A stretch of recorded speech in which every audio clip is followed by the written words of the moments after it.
Hello YouTube! Long time no see. Today I wanted to share with you how I prune my Chiltepin pepper plant. In 2015 I purchased 3 Chiltepin plants in Tucson, and they are all from different regions of the Sonoran desert. Each of them have different growth habit, size, shape, and color.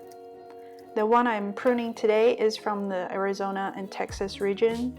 This variety produces peppers pretty much year-round from early May through February. And every year I do this heavy pruning to rejuvenate the Chiltepin pepper plants. After a few freezing nights and low temperatures in the winter, the Chiltepin pepper plants tend to start turning brown and die back.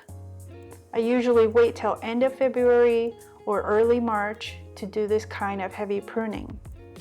And by April, the Chiltepin plant will fill in with all new leaves and branches and start to flower again.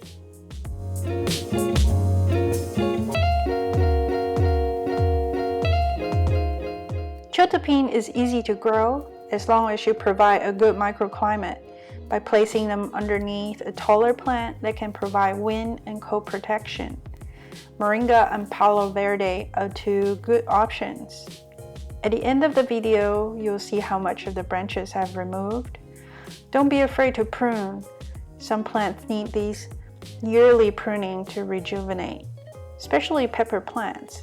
They like to be tip pruned, and this forces them to produce more side branches, and more branches means more flowers, which means more peppers for you.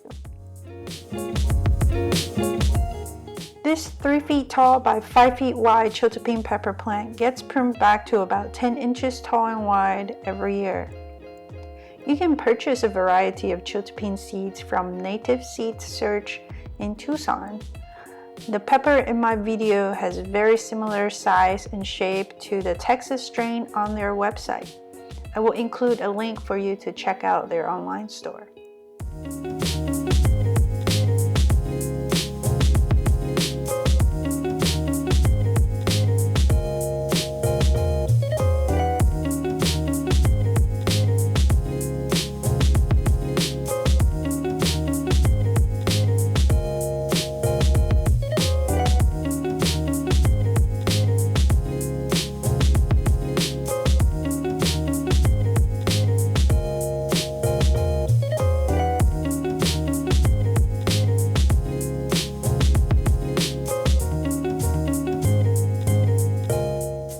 Here you go, all done.